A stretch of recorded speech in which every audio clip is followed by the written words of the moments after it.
ኦሪት ዘፍጥረት ምዕራፍ 26 በምድርም ቀድሞ በአብርሃም ዘመን ከሆነው ራብ በላይ ራብ ሆነ።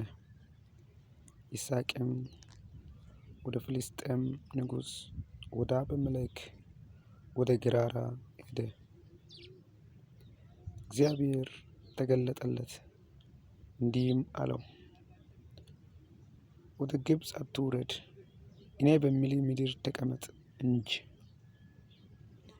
በዚች ምድር ተቀመጥ፣ ካንተም ጋር እሆናለሁ፣ እባርክሃለሁ። እነዚህን ምድሮች ሁሉ ላንተም ለዘርህ እሰጣለሁና ለአባትህ ለአብርሃም የማልሁለትንም መሐላ አጸናለሁ። ዘርህንም እንደ ሰማይ ከዋክብት አበዛለሁ። እነዚህንም ምድሮች ሁሉ ለዘርህ እሰጣለሁ። የምድር አሕዛብ ሁሉ በዘርህ ይባረካሉ። አብርሃምም ቃሌን ሰምቶአልና ፍርዴን፣ ትእዛዜን፣ ሥርዓቴን፣ ሕጌንም ጠብቆአልና።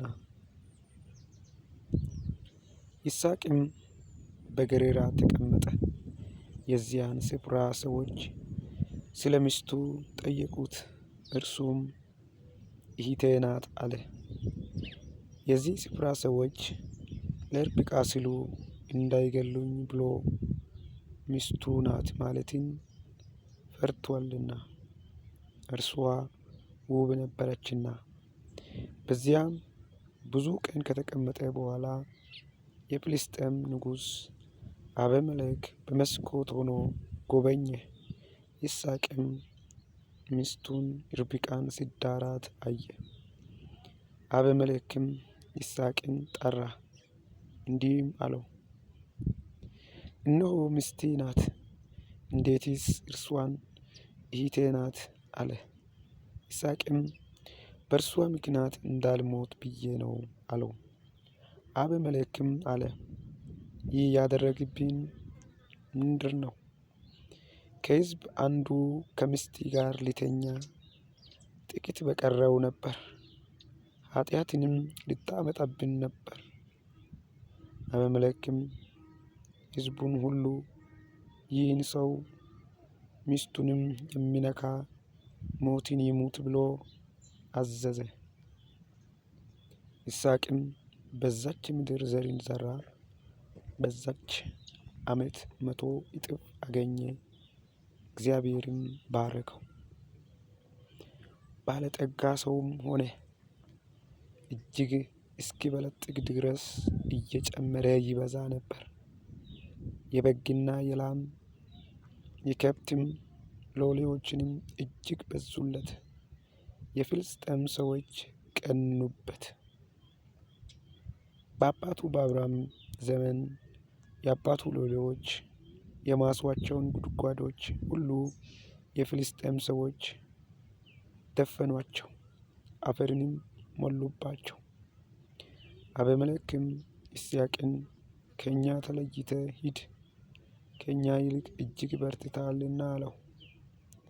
ይስሐቅም ከዚያ ሄደ፣ በጌራራም ሸለቆ ሰፍሮ በዚያ ተቀመጠ። ይስሐቅም በአባቱ በአብርሃም ዘመን ቆፍረዋቸው የነበሩትን የውኃ ጉድጓዶች ደግሞ አስቆፈረ። አብርሃም ከሞተ በኋላ የፍልስጥኤም ሰዎች ደፍኗቸው ነበሩና፣ አባቱም ይጠራቸው በነበረው ስም ጠራቸው። የይስሐቅ ሎሌዎችም በሸለቆው ውስጥ ቆፈሩ፣ በዚያም የሚመነጭ የውኃ ጉድጓድ አገኙ። የጌራራ አገር እረኞች ከይስሐቅ እረኞች ጋር ውኃው የእኛ ነው ሲሉ ተከራከሩ። የዚያንም ጉድጓድ ስም ኤሴቅ ብሎ ጠራት፣ ለእርሷ ሲሉ ተጣልተዋልና። ሌላ ጉድጓድም ማሱ፣ ስለ እርሷም ደግሞ ተጣሉ። ስምዋንም ሲጥና ብሎ ጠራት። ከዚያም እልፍ ብሎ ሌላ ጉድጓድ አስቆፈረ። ስለ እርሷም አልተጣሉም። ስሟንም ርሆቦት ብሎ ጠራት፣ እንዲህ ሲል አሁን እግዚአብሔር አሰፋልን፣ በምድርም እንበዛለን። ከዚያም ወደ ቤርሳቤ ወጣ። በዛችም ሌሊት እግዚአብሔር ተገለጠለት፣ እንዲህም አለው፣ እኔ የአባትህ የአብርሃም አምላክ ነኝ። አትፍራ፣ እኔ ካንተ ጋር ነኝና ይባርካለሁ። ስለ ባሪያዬ ስለ አብርሃም ዘርን አበዛለሁ።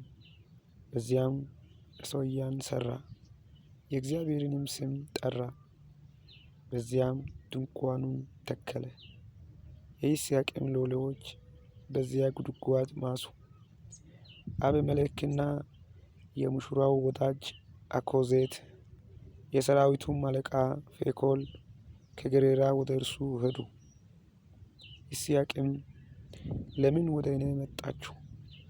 እናንተ ጠልታችሁኛል፣ ከእናንተም ለይታችሁኛል፣ አሳዳችሁኛል አላቸው። እነርሱም አሉት፣ እግዚአብሔር ካንተ ጋር እንዳለ በእርግጥ አየን።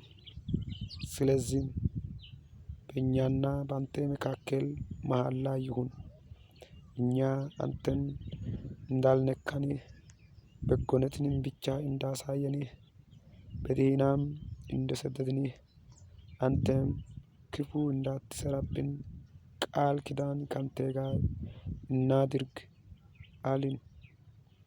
አንተ አሁን ከእግዚአብሔር ዘንድ የተባረክህ ነህ። ይስሐቅም ማዕድ አቀረበላቸው፣ በሉም ጠጡም። ማልደውም ተነሱ፣ እርስ በርሳቸውም ተማማሉ። ይስሐቅም አሰናበታቸው፣ ከእርሱም ወጥተው በደኅና ሄዱ። በዚያም ቀን የይስሐቅ ሎሌዎች መጡ፣ ስለ ቆፈሩአትም ጉድጓድ ውኃ አገኘን ብሎ ነገሩት። ስሟንም ሳቢ ብሎ ጠራት። ስለዚህ የከተማይቱ ስም እስከ ዛሬ ድረስ ቤርሳቤ ነው። ኤሳውም 40 ዓመት ሲሆነው የኬጣዊ የብኤሪን ልጅ ዮዲትን፣ የኬጣዊው የኤሎንን ልጅ ቤሴሞትንም ሚስቶች አድርጎ አገባ። እነርሱ የይስሐቅንና የርብቃን ልብ ያሳዝኑ ነበር።